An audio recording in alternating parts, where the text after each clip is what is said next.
जय हिंद दोस्तों, आज हम लोग पुनः उपस्थित हुए हैं अपने सेशन को आगे बढ़ाने के लिए।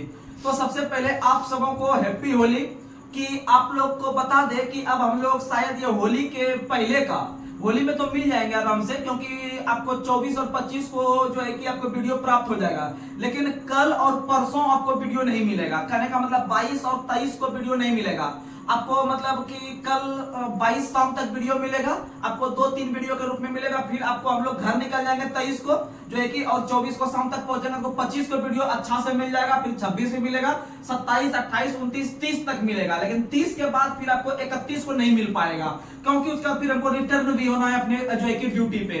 तो आप लोग को बता दें कि आप लोग जो है कि अपने पढ़ाई को बहुत अच्छी तरीका से पढ़िएगा और होली को जो है कि बहुत अच्छी तरीका से आप लोग जो है कि उसमें समय को बिताइएगा। क्योंकि आप लोग को बता दें कि अगर आप कोई अनहोनी घटना को जो है कि अंजाम देते हैं या किसी जो है कि कोई गलत कदम उठा लेते हैं होली ऐसे दिन में, कि बहुत प्रकार का होता है, युवा वर्ग के लोगों में देखने के लिए मिलता है। लेकिन आपको अपने आप पे कंट्रोल रखना पड़ेगा, क्योंकि आप जो कि सिर्फ अपने लिए नहीं जीते हैं। देखिएगा, बहुत सारे छात्र को क्या लगता है अपने आप में जो है हम है अभी अकेले हैं, जो कि मेरे पीछे कोई नहीं है, जो होगा मन वो करेंगे। लेकिन नहीं, कभी ये बात गलत से भी नहीं सोचिएगा, क्योंकि आपके पीछे पूरा संसार पड़ा हुआ है, आपका घर है। आपका घर जो है कि किसी के लिए, इंसान के लिए, या फिर एक युवा वर्ग के पीछे उसका पूरा परिवार है, उसका पूरा माता पिता है, बहन है, भाई है, दादा है, दादी है, यानी कि पूरा फैमिली आपके पीछे पड़ा हुआ है। और एक बार जब जॉब लीजिएगा तब देखिएगा आपके फैमिली का रुतबा क्या आएगा। तो आप थोड़ा सा भी गलत कदम चाह के भी मत उठाइएगा कि जिससे जो है कि 10 गो आदमी आपको जो है कि नजर में ला ले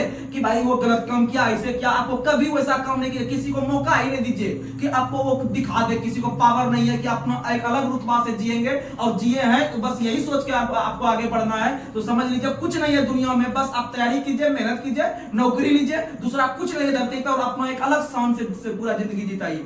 तो चलिए अपने सेशन को हम शुरुआत करते हैं। तो अपने सेशन में हम लोग जो है कि आज ज्योग्राफी को ले रहे हैं। तो ज्योग्राफी में आप लोग के पास जो टॉप मोस्ट क्वेश्चन रहेगा आपको बहुउद्देश्य नदी घाटी परियोजना से संबंधित। पिछले क्लास में हम लोग नहर देखे थे, झील वगैरह देखे थे। तो आज हम लोग जो है कि बहुउद्देश्य नदी घाटी परियोजना जो है कि बहुत फेमस है, तो आप लोग के लिए हम जो है कि आज के सेशन में शुरू करेंगे।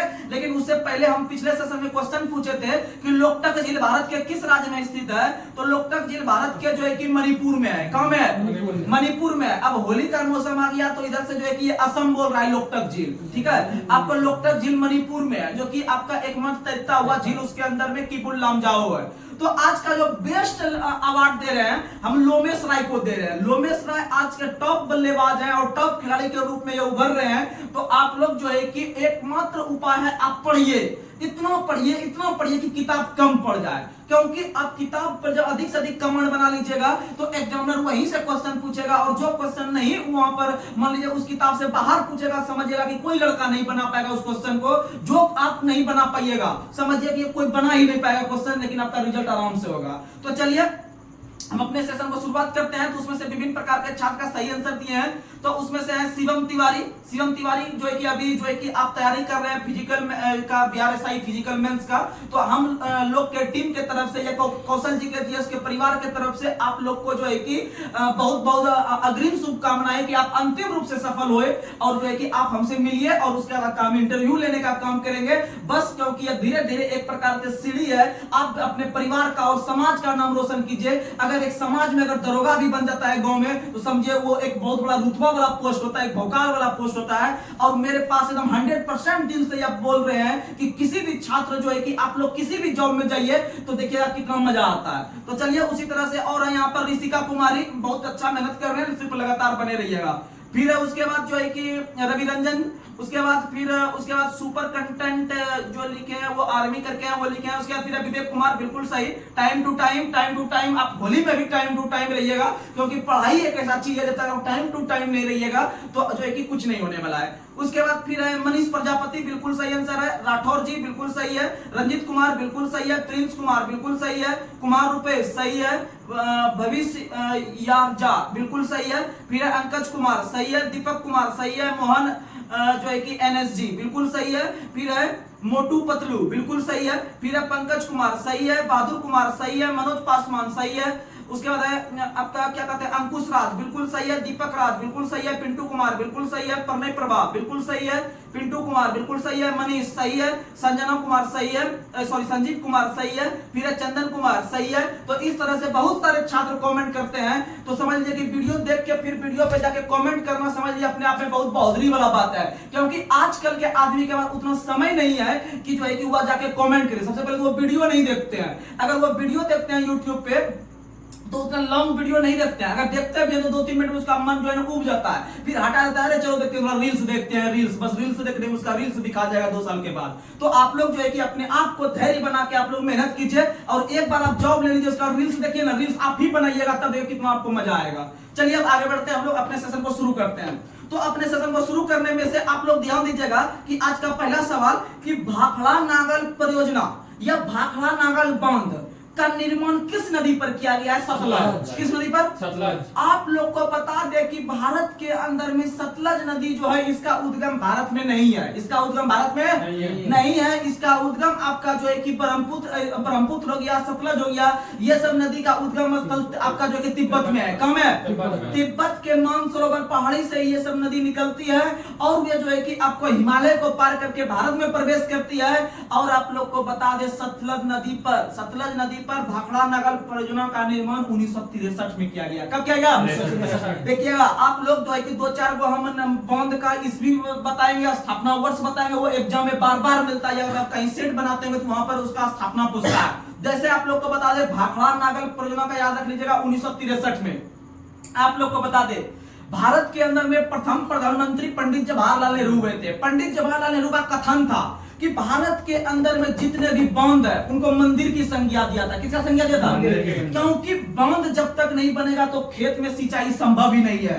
और बांध जो बनता है या नहर वगैरह जो निकाला जाता है वो बड़े बड़े नदी से निकाला जाता है, क्योंकि नदी अगर बहते रहता है तो डायरेक्ट आप खेत नहीं उससे सींच सकते हैं। अगर आप डायरेक्ट नदी का पानी खेत तरफ जो है कि आप जब मोड़ दीजिएगा तो आपका खेत डूब सकता है, फसल बर्बाद हो सकता है। इसीलिए उस पर बांध बना के या उसे छोटा छोटा नहर निकाल के साइड से आप अपने खेतों तक जो है कि नहर को लेके जा सकते हैं। उसके बाद जो है कि हल्का हल्का काट के सब किसान जो कि खेत का सिंचाई कर सकते हैं। तो आप लोग को बता दे कि अगर बताइए नहर या बांध अगर इतना इंपॉर्टेंट है हमारे लिए तो क्या उनको मंदिर की संज्ञा नहीं दे सकते हैं? तो दे सकते हैं। तो आप लोग को बता दे कि भारत में प्रत्येक बांध को मंदिरों की संज्ञा देने वाले प्रथम व्यक्ति जवाहरलाल नेहरू थे। और जवाहरलाल नेहरू सबसे अधिक समय तक प्रधानमंत्री बनने का रिकॉर्ड भी है। आगे बढ़ते हैं। अगला क्वेश्चन आप लोग को बता देना है कि दूसरा भारत के अंदर में आजादी के बाद बनने वाला जो प्रथम आपका जो बांध था या फिर आपका परियोजना था हुआ था आपका कौन सा? दामोदर नदी घाटी परियोजना का स्थापना 1948 में हुआ है। उसके बाद 1956 में हीराकुंड परियोजना, हीराकुंड महानदी पे है, हीराकुंड महानदी पे उड़ीसा में है। उसके बाद 1963 में भाखड़ा सतलज नदी पे है। उसके बाद 2006 के अंदर में टिहरी बांध, याद रखिएगा 2006 में टिहरी बांध। और टिहरी बांध जो है वो भागीरथी और भिलंगना नदी के संगम पर है। भागीरथी और भिलंगना नदी के ऊपर उत्तराखंड के आसपास आपका जो है कि टिहरी बांध स्थित है, याद रखने का प्रयास कीजिएगा। और उत्तराखंड का पहले नाम उत्तरांचल हुआ करता था, जैसे कि यूपी से अलग होकर बना था 2000 ईस्वी में। आगे बढ़ते हैं। अगला क्वेश्चन आप लोग को बताना है कि भाखड़ा नागल परियोजना किन किन राज्यों से लाभान्वित होता है या कौन कौन सा राज्य से लाभान्वित होता है? तो याद रखिएगा हरियाणा और पंजाब तो होगा ही होगा, साथ में राजस्थान भी होगा। साथ में कौन होगा? राजस्थान। और भारत का सबसे बड़ा राज्य भी कौन सा है? राजस्थान है। क्षेत्रफल की दृष्टि से सबसे बड़ा राज्य राजस्थान है। और राजस्थान में आपका भारत के अंदर में सबसे बड़ा मरुस्थल है जिसका नाम है थार। क्या नाम है? थार मरुस्थल। और थार मरुस्थल का वैसा हिस्सा जो पाकिस्तान के क्षेत्र में है उसको चोलिस्तान कहते हैं। क्या कहते हैं? चोलिस्तान कहते हैं। आगे बढ़ते हैं। अगला क्वेश्चन आप लोग को बताना है कि सरदार सरोवर बांध जो भारत के अंदर में आपका नर्मदा नदी पे स्थित है। किस नदी पर? सरदार सरोवर बांध नर्मदा नदी पर स्थित है। और आप लोग को पता है कि नर्मदा नदी का उद्गम भले अमरकंटक में हुई हो, आपका अमरकंटक पहाड़ी में हुई हो, लेकिन नर्मदा नदी पर जो सरदार सरोवर बांध बना है वह आपका गुजरात सबसे अधिक लाभान्वित होता है। कौन लाभान्वित होता है? गुजरात। और आप लोग को बता दें कि गुजरात में सबसे लंबी या फिर सबसे सीधी बहने वाली जो नदी है वह आपका सबसे सीधी बहने वाली नदी नर्मदा है। कौन सा है?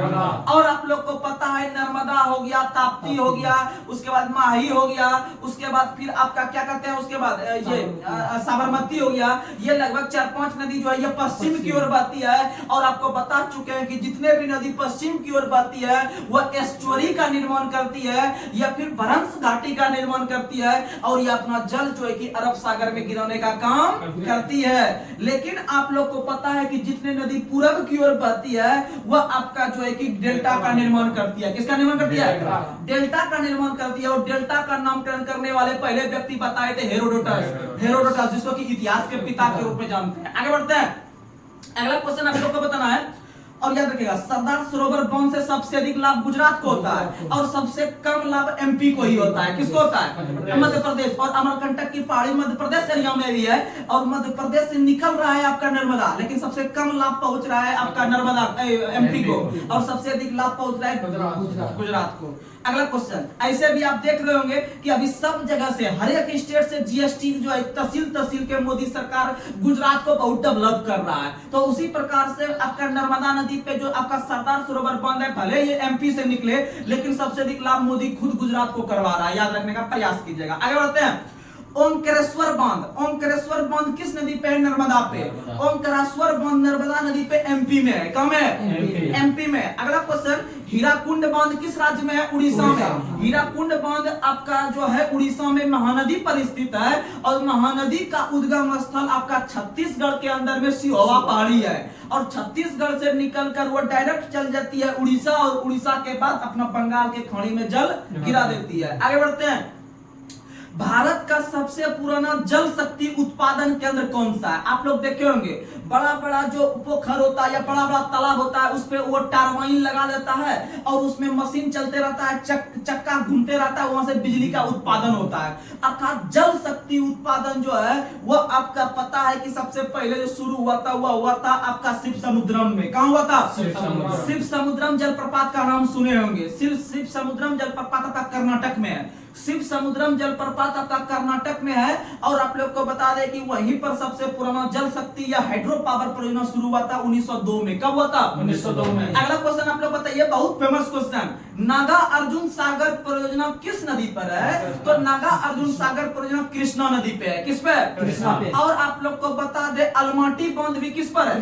कृष्णा नदी पे। अलमाटी बांध भी कहां है? कृष्णा नदी। और कृष्णा नदी जो है उसके जो उद्गम स्थल होता है वह महाराष्ट्र के महाबलेश्वर पहाड़ी से कृष्णा नदी का उद्गम स्थल होता है। और आप लोग को बता दे कृष्णा की बार बार हम 4 सहायक नदी बताते हैं, घाट प्रभा, माल प्रभा, दूध गंगा, पंचगंगा। आगे बढ़ते हैं, और आप लोग को पता है अलमाटी बांध याद रखिएगा और साथ में नागार्जुन सागर दोनों कहां है? कृष्णा पे। और आप लोग को बता दे कि भारत में जो सबसे बड़ा जो आपका बाघ रिजर्व है वह आपका नागार्जुन श्रीशैलम है। नागार्जुन श्रीशैलम यह भी आंध्र प्रदेश के एरिया में जहां पर नदी वगैरह बहती है। आगे बढ़ते हैं, अगला क्वेश्चन आप लोग को बताना है, बहुउद्देश्य पोलावरम सिंचाई परियोजना जैसे ओंकारेश्वर मध्य प्रदेश में था उसी तरह से पोलावरम जो है वह आपका कहां में स्थित है? तो याद रखिएगा यह स्थित है आपका गोदावरी नदी पे, आंध्र प्रदेश तेलंगाना एरिया में। आंध्र प्रदेश, तेलंगाना, उड़ीसा, छत्तीसगढ़, ये 4 ऐसे राज्य है जो पोलावरम जो है कि आपका परियोजना से लाभान्वित होता है। और पोलावरम परियोजना जो है वो आपका गोदावरी नदी पे स्थित है। किस नदी पर? गोदावरी। और आप लोग को पता है कि दक्षिण भारत की सबसे लंबी नदी गोदावरी है और भारत की दूसरी सबसे लंबी नदी भी कौन है? गोदावरी है। और गोदावरी नदी का उद्गम स्थल महाराष्ट्र के नासिक जिला के अंदर त्र्यंबकगांव की पहाड़ी। और आप लोग को पता है कि नासिक शहर जो है वो अभी गोदावरी नदी के तट पर स्थित है जहां पर कुंभ मेला का आयोजन होता है। अगला क्वेश्चन आप लोग को बताना है, बहुत मस्त क्वेश्चन, गांधी सागर बांध जो है वह किस नदी पर है? तो गांधी सागर बांध रहे, राणा प्रताप सागर रहे या फिर जवाहर सागर रहे, यह सबका सब चंबल पे है। किस पे है?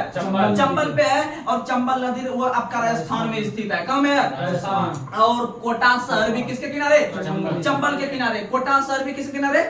चंबल के किनारे। याद रखने का प्रयास कीजिएगा। अगला क्वेश्चन आप लोग को, और अभी चंबल की घाटी आप लोग को पता होगा, फिल्म में भी देखे होंगे चंबल की घाटी है 12th फेल फिल्म, उसमें भी दिखाया गया था वो कितना स्ट्रगल कर रहा है, समझ सकते हैं फेल फिल्म अगर देखे होंगे तो आप लोग के पास ऐसा कुछ नहीं है। आप लोग मेहनत कीजिए, आप लोग मेहनत करके जो है कि आराम से जो है कि आप अपना सफलता को सुनिश्चित कर सकते हैं, इसमें कहीं कोई शक नहीं है। उसमें सिर्फ ऐसा बस यही एक निचोड़ दिखाया गया है कि परिस्थिति कितना भी कुछ क्यों ना हो, वो आदमी से नहीं बड़ा हो सकता है, आदमी के सोच से बड़ा नहीं हो सकता। आदमी जो ठान ले वो करके दिखा सकता है, ऐसा कहीं कोई चीज नहीं है। चलिए आगे बढ़ते हैं। अगला क्वेश्चन आप लोग को बताना है। हम सोचते हैं कि हम भी एक आध दो बार शायर मारे, लेकिन शायर क्या मारे, शायर हमको याद ही नहीं रहता है। भले हम जो पढ़ते हैं हमको लगभग याद होता है, लेकिन हमको शायर याद नहीं होता है। बार बार उसमें हम जो दिमाग लगाएंगे, हम सोचते हैं हम अपने दोस्त के लिए दो नया कंटेंट क्यों ना डाल दे, जो कि बच्चा अपने कम मोटिवेट रहता है। मोटिवेट वो होकर आदमी हाईलाइट भले हो सकता है, हाईलाइट हो सकता है, क्योंकि जो टीचर ज्यादा हाईलाइट हो जाता है वो जो है कि ज्यादा पढ़ाई से मतलब नहीं रखता है। वो उसका जो है रील्स, बहुत बड़ा बड़ा टीचर इंडिया में देखते होंगे, वो अब रील्स पे आ गया है, रील्स बनाता है, छोटा छोटा टॉपिक लेके रील्स बनाता है और पूरा एकदम मोटिवेट करके बच्चा को जो कि अपने आप अट्रैक्टिव करता है। क्या वो कंटेंट दे दिया आपको? कंटेंट कुछ नहीं। जो आपका पॉइंट टू पॉइंट बात करता है, जो आपका कंटेंट टू कंटेंट बात करता है और एग्जाम को फोड़ के रखवा देगा, वही आपके लिए सबसे बड़ी बात है। ऐसा नहीं कि हम 10 को खाली रील बना रहे हैं, हाईलाइट होने के लिए ये कर रहे हैं, बच्चा भी पूरा लाइक कर रहा है, ये कर रहा है, वो कर रहा है, उससे कुछ नहीं होगा। लेकिन देखिएगा कि उसमें से जो आपका जो रील्स देखने वाला बच्चा एक भी नहीं रहता है एग्जाम में सिलेक्शन पाने वाला। तो आप लोग जो है कि रील्स वगैरह को हटाइए, और अगर आपको मोटिवेट होना है तो अपने घर का स्थिति, अपने पिता का बात, अपने माता के बात, जैसे आप घर से निकलते होंगे क्लास पढ़ने के लिए, जो कि अभी घर में रह रहे होंगे या जो बड़ा बड़ा शहर में रह के पढ़ाई कर रहे होंगे, पटना, भागलपुर, दिल्ली में, जिनके पीछे उनका गार्जियन जो है कि कहां से पैसा आपका पूर्ति करके आपको पढ़ने के लिए भेज रहा है, महीना जैसे पूरा रहा है, आप कॉल करते होंगे, उनका भोजन या उनका अभी होली के अवसर पे वो एक साड़ी नहीं खरीदेगी और लेकिन आपको पैसा वो भेज देगा टाइम टू टाइम। तो इसका मतलब जब आप वैसे चीज से अगर आप मोटिवेट नहीं हो पा रहे तो क्या आप एक रील से मोटिवेट हो जाइएगा? ऐसा कुछ नहीं है। आप अपने आप को यह समझ लीजिए कि मेरे पीछे कितना पैसा खर्च हो रहा है, अगर हम सक्सेस नहीं होते हैं, सफलता नहीं पाते हैं, तो मेरा गांव समाज जीने नहीं देगा हमको। तो इसीलिए आप समझिए कि अपने आप को इतना पढ़ाई में रम कर दीजिए। होली तो इस बार आया, फिर 2 दिन का ये रहता है, तो यार ये फिर खत्म हो जाता है, फिर उसी चीज में आपको जाना पड़ेगा। इसलिए क्यों हम होली त्योहार मनाए, अभी एक फॉर्मेलिटी ऐसा आप निभा लीजिए इस त्योहार को, और वह कसम खाइए कि अगला जो होली आएगा उसमें हम अपना कुछ अलग होली मनाएंगे।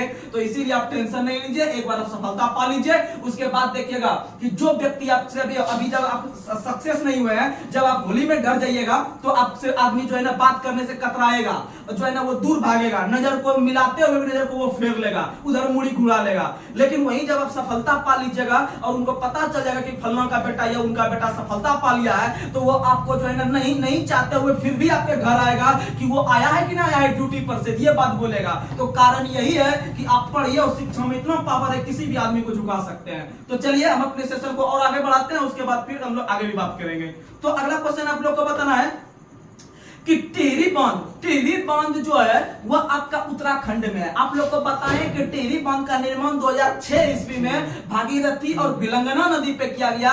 और आप लोग को बता दे टिहरी बांध या उत्तराखंड में स्थित है, याद रखने का प्रयास कीजिएगा। आगे बढ़ते हैं। हाँ, सबसे ऊंचा गुरुत्व बांध पूछेगा तो वो आपका भाखड़ा नागल बांध है। सबसे ऊंचा गुरुत्व बांध पूछेगा तो भाखड़ा नागल बांध है। और सबसे लंबा बांध पूछेगा तो हीराकुंड बांध है। सबसे लंबा बांध पूछेगा तो हीराकुंड बांध है, और सबसे लंबा पूछेगा तो, और सबसे ऊंचा पूछेगा तो भाखड़ा नागल बांध है। याद रखने का प्रयास कीजिएगा। आगे बढ़ते हैं। अगला क्वेश्चन आप लोग को बताना है कि दामोदर नदी घाटी परियोजना का स्थापना किस वर्ष हुआ है? तो याद रखिएगा, आजादी के बाद बनने वाला पहला घाटी परियोजना दामोदर है। कौन सा है? दामोदर है। इसका स्थापना 1948 में हुआ है। और दामोदर जो एक नदी है वह हुगली की सहायक नदी है। हुगली की सहायक नदी के नाम से हम दामोदर को जानते हैं। और दामोदर नदी को एक उपनाम भी दिए हैं, जैविक मरुस्थल। जैविक मरुस्थल या जैविक नदी के नाम से हम लोग दामोदर को जानते हैं। और आप लोग को पता है कि दामोदर नदी के आसपास के एरिया को हम जैविक मरुस्थल के नाम से इसलिए जानते हैं क्योंकि भारत के अंदर में भारत के रूड़ के नाम से या भारत के रूड़ प्रदेश के नाम से हम लोग छोटा नागपुर के पठार को जानते हैं, क्योंकि वहां बहुत सारा खदान छुपा हुआ है अंदर में, कोयला वगैरह। इसीलिए जर्मनी में एक शहर था रूड़, उसी के आधार पे भारत के रूड़ की संज्ञा आपको जो है कि छोटा नागपुर के पठार को दिया गया है। आगे बढ़ते हैं। अगला क्वेश्चन आप लोग को बताना है अगला क्वेश्चन आप लोग बताइए, भारत में प्रथम जल विद्युत संयंत्र की स्थापना दार्जिलिंग में किया गया था। कहां किया गया था? दार्जिलिंग में किया गया था। याद रखिएगा 1897 में। 1897, बहुत फेमस क्वेश्चन, बहुत फेमस क्वेश्चन। भारत में प्रथम जल विद्युत संयंत्र की स्थापना जो किया गया था दार्जिलिंग में, और दार्जिलिंग की चाय को 2004 में जीआई टैग दिया गया है। याद रखने का प्रयास कीजिएगा। और यह पश्चिम बंगाल में है। कहां में?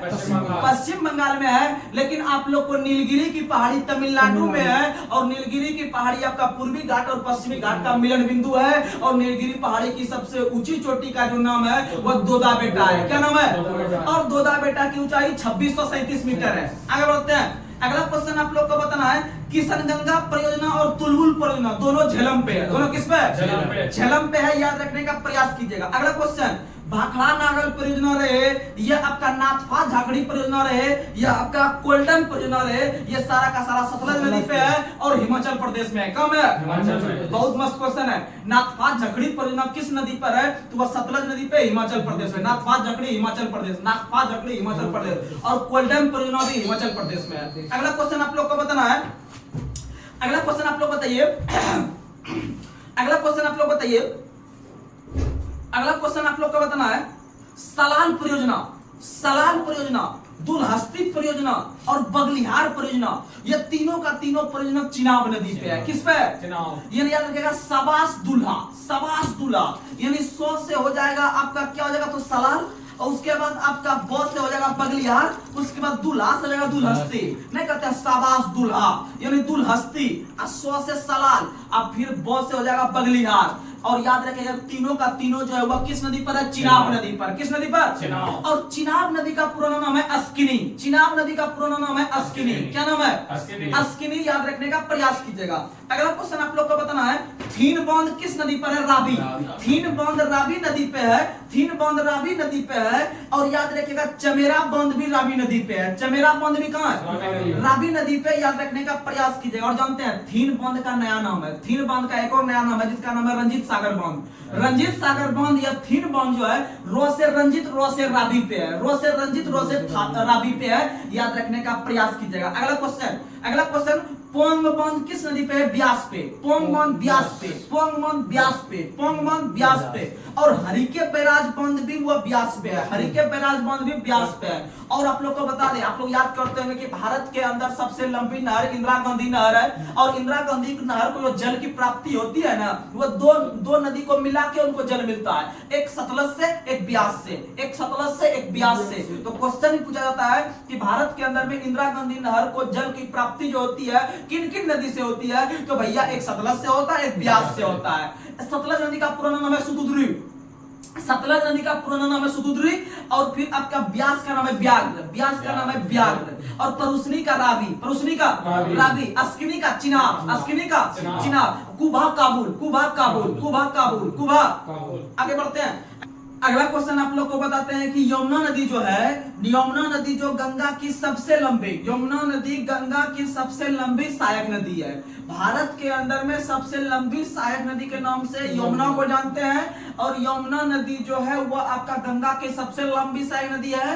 और यमुना नदी के किनारे आपका दिल्ली शहर है। कौन सा शहर है? दिल्ली शहर है। और यमुना नदी का आगरा भी है ना, आगरा भी यमुना नदी किनारे है। सही बात है, आगरा भी यमुना नदी किनारे है। लेकिन अभी अयोध्या था सरयू नदी किनारे है, सरयू नदी किनारे है। और आप लोग को बता दें यमुना नदी का उल्लेख 3 बार किया गया है ऋग्वेद में, और गंगा नदी का उल्लेख 1 बार, और 100 से सर्वाधिक 100 से सिंधु, 100 से सिंधु, 100 से सर्वाधिक। और सबसे पवित्र नदी आपका मां सरस्वती, मां सरस्वती आपका सबसे पवित्र नदी। और गंगा 1 बार, गंगा 1 बार। सबसे अधिक सिंधु, सबसे अधिक सिंधु। यमुना 3 अक्षर इसलिए 3 बार। कितनी बार? 3 बार। और यमुना नदी का पुराना नाम कालिंदी, कालिंदी, यमुना नदी का पुराना नाम कालिंदी। आगे बढ़ते हैं। अगला क्वेश्चन आप, और यमुना नदी पर लखवर ब्यासी बांध बना हुआ है, लखवर ब्यासी बांध। अगला क्वेश्चन आप लोग को बताना है कि शारदा बांध किस राज्य में है? यूपी में। शारदा बांध यूपी में है, शारदा बांध यूपी में है। अगला क्वेश्चन आप लोग को बताना है कि त्रिवेणी नहर को जो जल की प्राप्ति होती है वह गंडक नदी से। किस नदी से? यह बिहार के अंदर में त्रिवेणी नहर है और इनको जल की प्राप्ति गंडक नदी से होता है, याद रखने का प्रयास कीजिएगा।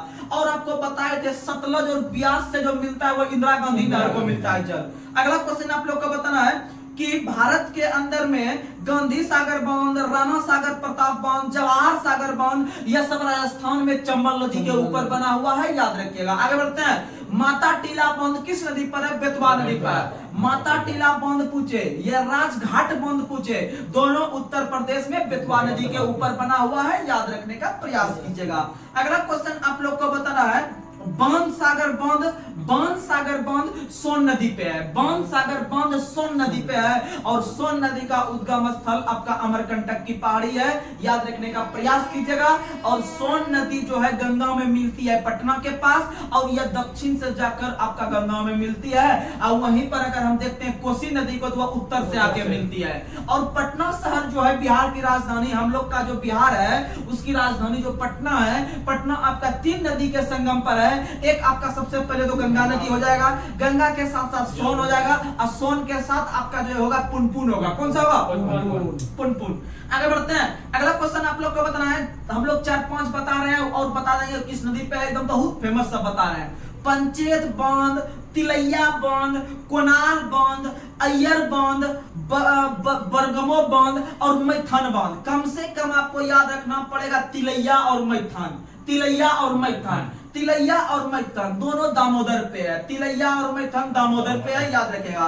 और पंचेत बांध भी दामोदर पे है। पंचेत बांध भी कहां है? और दामोदर को जैविक नदी के नाम से भी जानते हैं। अगला क्वेश्चन आप लोग को बताना है श्रीशैलम और नागा अर्जुन और अलमाटी, ये तीनों कहां है? कृष्णा। तीनों कहां है? कृष्णा। अगला क्वेश्चन आप लोग को बताना है बहुत फेमस क्वेश्चन, मेटूर बांध, कावेरी। मेटूर बांध देखिएगा, कावेरी के लास्ट में रो आ रहा है, मेटूर के लास्ट में भी रो आ रहा है, दोनों मार देंगे कावेरी। दोनों कहां मार देंगे? यानी रो में रो सटा देंगे, रो में रो। देखिएगा बहुत बच्चा कंफ्यूज करता है, वो मेटूर बांध में, वो अलमाटी बांध में, क्योंकि मेरा एक्सपीरियंस करता है यहाँ पर बच्चा कंफ्यूज करता है। मेटूर बांध में कभी कभी लगा और उसको याद रहता है, एगो कृष्णा है एगो कावेरी है, किसमें कौन लगाए वही कंफ्यूज करता है। देखिएगा बहुत बच्चा कंफ्यूज करते होंगे। तो रो में रो लगाना, यानी कि मेटूर में लास्ट में रो आ रहा है, कावेरी में लास्ट में रो आ रहा है। तो मेटूर बांध कावेरी नदी पे, जब मेटूर कावेरी ले लिया तो अलमाटी कृष्णा लेगा। अलमाटी कौन लेगा? कृष्णा लेगा। अगला क्वेश्चन आप लोग को बताना है ग्रांट एंटिकट नहर, बहुत मस्त क्वेश्चन, बहुत मस्त क्वेश्चन। अगर देखें तो भारत में सबसे पुराना बांध जो बना है, सबसे पुराना बांध या परियोजना जो बना है यही है, ग्रांट एंटिकट बांध। और यह आप लोग को पता होगा कि भारत इतिहास में चोल वंश हुआ करता था, चोल वंश, चोल, चेर, पांडे, ये 3 ऐसे राजवंश है जो साउथ में जो कि बहुत बृहद पैमाने पे शासन करते थे। तो उसी का जमाने में आपका पता है कि वहां का जो नौसेना था चोल वंश का बहुत फेमस था, उन्हीं सबके द्वारा ग्रांट एंटिकट नहर का निर्माण किया गया। और ग्रांट एंटिकट नहर का निर्माण कावेरी नदी पे, किस नदी पे? कावेरी पे। और तमिलनाडु में, कहां में? तमिलनाडु में। अगला क्वेश्चन, और कावेरी नदी का उद्गम स्थल, कावेरी के लास्ट में रो आ रहा है, अब उधर मेटूर बता दिए, कावेरी के लास्ट में लो आ रहा है, तो उसका उद्गम भी याद करवा देते हैं, ब्रह्मगिरी। लास्ट में रो आ रहा है, लास्ट में क्या रहा है? ब्रह्मगिरी, लास्ट में रो आ रहा है, यानी कि कावेरी नदी ब्रह्मगिरी की पहाड़ी से निकलती है और उस पर मेटूर बांध है, ग्रांट एंटिकट बांध है, ये सब याद रखिएगा। आगे बढ़ते हैं। काकड़ा पाड़ा बांध किस नदी पे? ताप्ती। काकड़ा पाड़ा बांध और उकाई बांध दोनों ताप्ती पर, एकदम 100% गारंटी के साथ एग्जाम में आता है क्वेश्चन। काकड़ा पाड़ा बांध और उकाई बांध, काकड़ा पाड़ा बांध और उकाई बांध दोनों जो है वो आपका ताप्ती नदी पे है। और आप लोग को पता है ताप्ती नदी का उद्गम स्थल मध्य प्रदेश के आपके मुल्ताई नगर की पहाड़ी से है, मुल्ताई की पहाड़ी से है, जो कि बैतूल के आसपास का एरिया है। इसीलिए बैतूल शहर जो हुआ ताप्ती नदी के तट पर है, बैतूल शहर ताप्ती नदी के। और बैतूल शहर जो है वह आपका मध्य प्रदेश और महाराष्ट्र के बॉर्डर पर स्थित एक शहर है, याद रखने का प्रयास कीजिएगा। आगे बढ़ते हैं। अगला क्वेश्चन आप लोग को बताना है सरदार सरोवर बांध नर्मदा, सरदार सरोवर बांध और सबसे अधिक लाभान्वित गुजरात, सबसे अधिक लाभान्वित गुजरात। अगला क्वेश्चन आप लोग को बताना है कि भारत और किस देश के बीच पंचेश्वर परियोजना चलता है। पंचेश्वर एक बांध परियोजना है, याद रखिएगा, भारत और नेपाल के बीच, भारत और नेपाल के बीच पंचेश्वर बांध भारत और नेपाल के बीच है। और यह बांध आपका उत्तराखंड के पिथौरागढ़ के आसपास स्थित है। और आप लोग को पता होगा कि पिथौरागढ़ में बहुत सारा जो है ना युद्धाभ्यास भी होता है, पिथौरागढ़ उत्तर प्रदेश में। आगे बढ़ते हैं।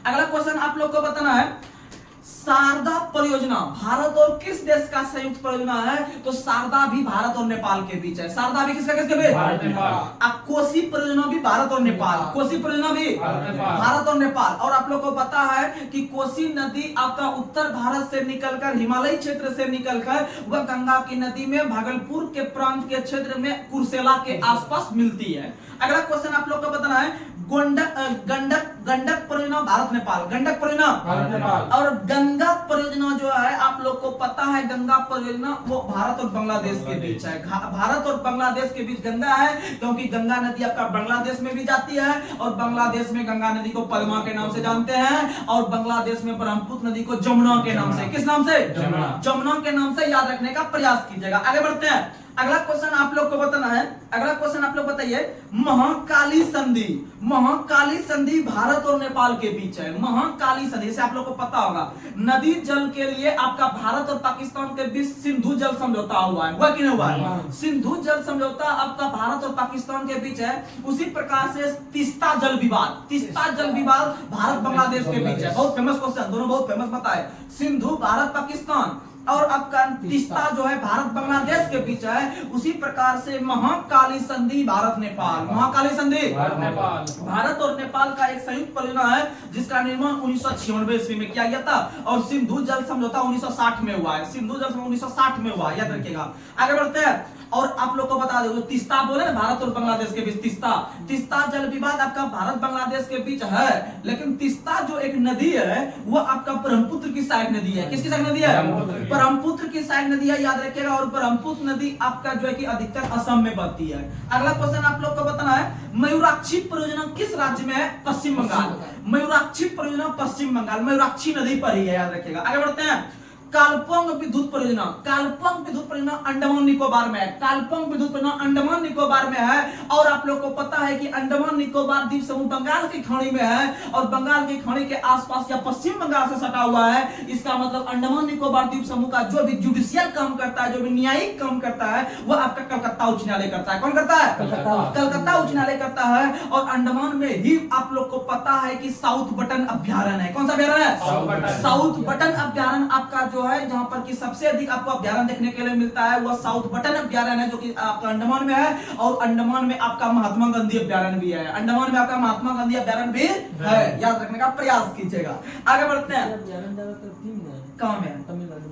अभ्यारण्य नहीं है तमिलनाडु में, सबसे अधिक जो वो मिला हुआ है ना, रामसर साइड जो मिला हुआ है वो है तमिलनाडु में। रामसर साइड तमिलनाडु में सबसे अधिक है, ठीक है, याद रखने का प्रयास कीजिएगा। ठीक, आपको दिक्कत नहीं। आगे बढ़ते हैं, अगला क्वेश्चन आप लोग को बताना है, भारत का सबसे पुराना जल विद्युत स्टेशन जो है वह सिद्रापोंग असम में है। भारत का सबसे पुराना जल विद्युत स्टेशन सिद्रापोंग असम में है। और आपको पता है कि भारत के अंदर में जो सबसे पहला जो तेल का जो कुआं खोदा गया था वह आपका असम के डिगबोई में, असम के डिगबोई में 1901 ईस्वी में भारत के अंदर में पहला तेल निकालने की कुआं खोजा गया था जिसका नाम था वसुंधरा। क्या नाम था? वसुंधरा नाम था। और याद रखने का प्रयास कीजिएगा कि वहां पर आपका विभिन्न प्रकार से नुनमाटी वगैरह जो तेल शोधक कारखाना है वो आपका असम में है। कहाँ में है? असम में है। आगे बढ़ते हैं, अगला क्वेश्चन आप लोग को बताना है, अगला क्वेश्चन आप लोग बताइए, किशनगंगा परियोजना किस राज्य में? जम्मू कश्मीर। किशनगंगा परियोजना जम्मू कश्मीर में, याद रखिएगा, बहुत मस्त क्वेश्चन है। किशनगंगा जम्मू कश्मीर में है। अगला क्वेश्चन, मेजा बांध, मेजा बांध का निर्माण किस नदी पर हुआ है? तो आप लोग को पता है मेजा बांध राजस्थान में है, जो कि कोठारी नदी पे है। किस नदी पे है? मेजा बांध राजस्थान में है, कोठारी नदी पे है। और आपको पता है कि भारत के अंदर में शिक्षा व्यवस्था से संबंधित कोठारी आयोग भी है, कोठारी आयोग भी है, जो कि 10+2+3 का जो है कि शिक्षा व्यवस्था को कर रहा था। लेकिन 2019-20 में भारत में नई शिक्षा नीति आई और वह कस्तूरीरंगन समिति की सिफारिश पर आई, जो कि 5+3+3+4 का रेशियो लाने का काम किया। आगे बढ़ते हैं, देखिएगा कि एक बहुत फेमस क्वेश्चन है मेजा बांध, आपको जुगाड़ से याद करवा देंगे मेजा बांध। अब देखिएगा कि आप लोगों को पता है कि शिक्षा व्यवस्था में जो है ना अभी बहुत सारा आगे निकल रहा है, बहुत सारा जो है ना टीचर लोग आगे निकल रहा है। राजस्थान का टीचर बहुत आगे निकल रहा है पढ़ाई के क्षेत्र में। और वहां पर जो है ना बहुत सारा जनजाति जो है एक पता है कि आप लोग को राजस्थान का एक जनजाति है मीना जनजाति, जिसका की कट ऑफ बहुत कम है, वो आपका एसटी के अंतर्गत आता है। और वह जो है ना पूरा मौज करता है। क्या करता है? मौज करता है। यानी याद रखिएगा मौज करता है राजस्थान का आदमी। मौज कहाँ का करता है? राजस्थान का मीना जनजाति जो है कि बहुत मौज करता है।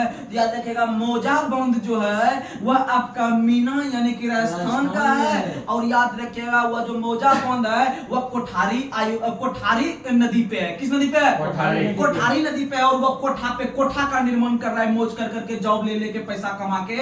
याद रखने का प्रयास कीजिएगा। अब आते हैं हम लोग भारत और भूटान के बीच जो है कि विभिन्न प्रकार की जल परियोजना जो है संयुक्त रूप से बनाया गया है। जैसे सबसे पहले याद करवा देते हैं जल धकाओ। क्या याद करवाते हैं?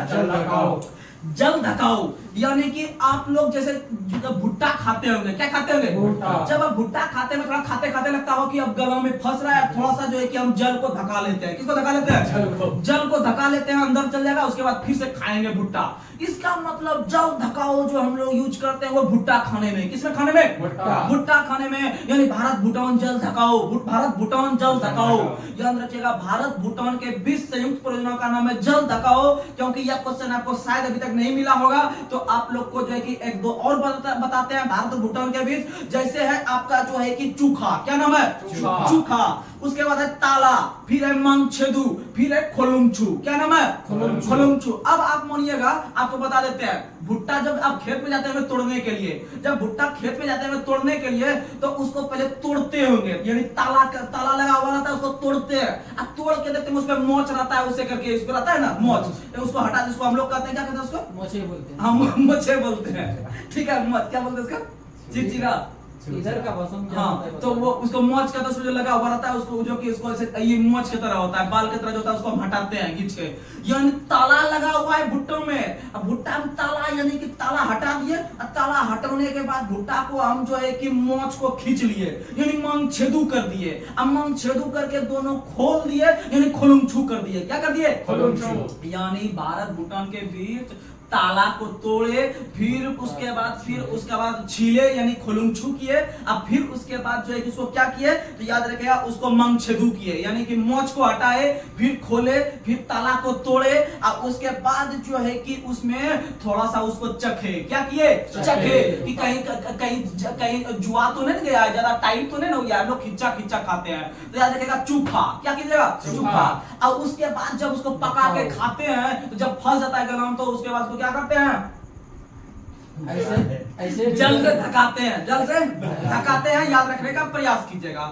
एक बार फिर से ताला, मंगछेदू, खोलुंगछू, और उसके बाद फिर आप लोग को पता है चूखा, और उसके बाद जल धकाओ। उसके बाद जल धकाओ। और ये सब किस में कर रहे हैं? भुट्टा में। किसमें कर रहे हैं? भुट्टा में, यानी भारत भूटान। भारत भूटान। आगे बढ़ते हैं। अगला क्वेश्चन आप लोग को पता है, अगला क्वेश्चन आप लोग को बताना है कि भारत के अंदर में बगलियार विद्युत परियोजना जो है वह चिनाब नदी पे है। आप लोग को बताए थे सबासदुला, यानी कि बताए थे 100 से क्या बताए थे तो 100 से क्या बताए थे तो 100 से आप लोग को पता है कि 100 से जो बताए थे उसमें से आप लोग को बताए थे सलाल, अब 2 से दुलहस्ती, और उसके बाद फिर बगलियार। क्या बताए थे? बगलियार। ये सब चिनाब नदी पे। ये किस नदी पे है? अगला क्वेश्चन आप लोग को बताना है सुइल नदी परियोजना। सुइल नदी परियोजना हिमाचल प्रदेश। सुइल नदी परियोजना हिमाचल प्रदेश। सुइल नदी परियोजना हिमाचल प्रदेश। आप लोग को पता है कि भारत के अंदर में एक अभिनेत्री है जो कि मोदी का हमेशा सपोर्ट करते रहती है, जिसका नाम है आपका जो है कि क्या नाम है, हिमाचल प्रदेश की है। वो नाम नहीं लेंगे तो आप लोग समझ रहे होंगे, बाल घुंघरेला है। और वो एक विवादित बयान भी कुछ दिन पहले दी थी कि भारत 2014 के बाद आजाद हुआ है। क्या उससे पहले गुलाम था? उसके पहले हम लोग गुलाम बाद में जीते थे। तब तो हम संविधान को बदल दे कि भारत का संविधान 1950 में लागू हुआ तो वो फालतू है। अब भारत एक संप्रभुत्व राज्य बना है 1947 में, तो गलत कर दे। तो ऐसा कुछ नहीं है, वो एक विवादित बयान है, वो एक हाईलाइट के रूप में बनना चाहती है। क्योंकि आजकल का सोशल मीडिया एक ऐसा चीज है कि वो गलत को बहुत जल्दी हाईलाइट कर देता है और जो सही चीज रहता है वो दब के रह जाता है। लेकिन ऐसा कभी नहीं होना चाहिए। एक युवा अगर शक्ति तो वो के हाथ में आ जा सकती है। अगर युवा के हाथ में आए तो भारत में क्रांति आ जाएगी और जितने बड़े बड़े जो अभी मलाई खा रहे हैं नेता लीडर सब गिर के जो है कि नीचे आ जाएंगे। इसलिए आप लोग जो है कि जागरूक व्यक्ति बनिए। आप एक समझदार व्यक्तित्व हैं, आप एक पढ़ाई लिखाई संबंधित व्यक्ति हैं, आप एक ह्यूमन व्यक्ति हैं। तो आप लोग जो है कि सही को सही और गलत को गलत साबित करने का हिम्मत रखिए। तो आप लोग को बता दे कि हिमाचल प्रदेश के अंदर में वो जो महिला है अभी तक शादी नहीं की है, हीरोइन जो है वो मोदी को सपोर्ट करती है, है और वह सुई ले लेके टाइम पास कर रही है। क्या ले लेके? सुई। जितना बड़ी बड़ी हीरोइन और बड़ा बड़ा हीरो है वो अधिक से अधिक आम आदमी से ज्यादा वो लोग जो कि ड्रग्स का यूज करता है, बड़ा बड़ा जो अभिनेता है, क्योंकि जब उसका खुलासा होता है ना तब हकीकत का पता चलता है। तो आप लोग को बता दे कि सुई यानी सुई बांध अगर पूछेगा, सुई नदी परियोजना पूछेगा तो हिमाचल प्रदेश मारेंगे। और वह महिला को सशक्त बनाने की बात करती है, यानी महिला सशक्त अभियान का शुरुआत भी हिमाचल प्रदेश ने किसने किया? हिमाचल प्रदेश ने। और हिमाचल प्रदेश का जो है कि मुख्यमंत्री भी सुई ले लेके सूख गया है। क्या हो गया है? सूख गया है, यानी सुखविंदर सिंह सुक्खू। सुखविंदर सिंह सुक्खू। तब वहां पर शिव भगवान ने अवतार लिया राज्यपाल के रूप में, भैया आप सुधर जाओ, आप सुई ले लेके जो है कि आप सूख रहे हैं, हम नहीं तो राष्ट्रपति शासन यहाँ लगवा देंगे, राज्यपाल हम ही है जो है कि शिव भगवान। आगे बढ़ते हैं, यानी कि शिव भगवान हो गया राज्यपाल और राष्ट्र मुख्यमंत्री हो गया सुक्खू। अगला क्वेश्चन आप लोग को बताना है, अगला क्वेश्चन और आज का लास्ट सवाल आप लोग को बताना है कि वैसे नदी जो हिमालय निर्माण के पहले से ही बह रही थी तो उस नदी को कौन सी नदी के नाम से जानते हैं? पूर्ववर्ती नदी। कौन सी नदी? और हिमालय के निर्माण के बाद जो नदी वहां से निकलनी चालू हुई है हिमालय से तो उसको कहते हैं अनुवर्ती नदी। कौन सी नदी? अनुवर्ती नदी। याद रखने का प्रयास कीजिएगा। और आप लोग को पता है कि हिमालय का निर्माण बहुत दिन पहले नहीं हुआ है, हिमालय का निर्माण बहुत दिन के बाद हुआ है, क्योंकि हिमालय जहां पर आज हिमालय देख रहे हैं वहां पर बहुत दिन पहले वहां पर टेथिस नाम का सागर हुआ करता था और उसमें उच्छेद होने के कारण, उसमें दबाव होने के कारण वह भाग ऊपर उठ गया और एक हिमालय का रूप ले लिया। और हिमालय को हम लोग 4 भागों में बांट के पढ़ने का काम करते हैं और प्रतिवर्ष हिमालय दिवस 9 सितंबर को मनाते हैं। तो चलिए आज का लास्ट सवाल आप लोग के पास हम कमेंट बॉक्स में कर रहे हैं और देखिएगा आप लोग अच्छे से होली को मनाइएगा, वैसा कोई गलत कदम नहीं उठाइएगा जिससे कि नुकसान हो, आपके घर वाला पे कोई उंगली उठा दे, ऐसा किसी भी स्टूडेंट या अपने जो है कि जो भी आप लोग छात्र हैं आप लोग ऐसा कदम कभी नहीं उठाइएगा। तो चलिए आज का लास्ट सवाल आप लोग को बता रहा है, भाखड़ा नागल परियोजना का निर्माण किस वर्ष किया गया है? आप लोग इसका जवाब कमेंट बॉक्स में देने का प्रयास कीजिएगा, आपके कमेंट का हमें इंतजार रहेगा। तो चलिए हम अपने सेशन को यही समाप्त करते हैं। जय हिंद, जय भारत और सभी छात्र को मेरी तरफ से हैप्पी होली।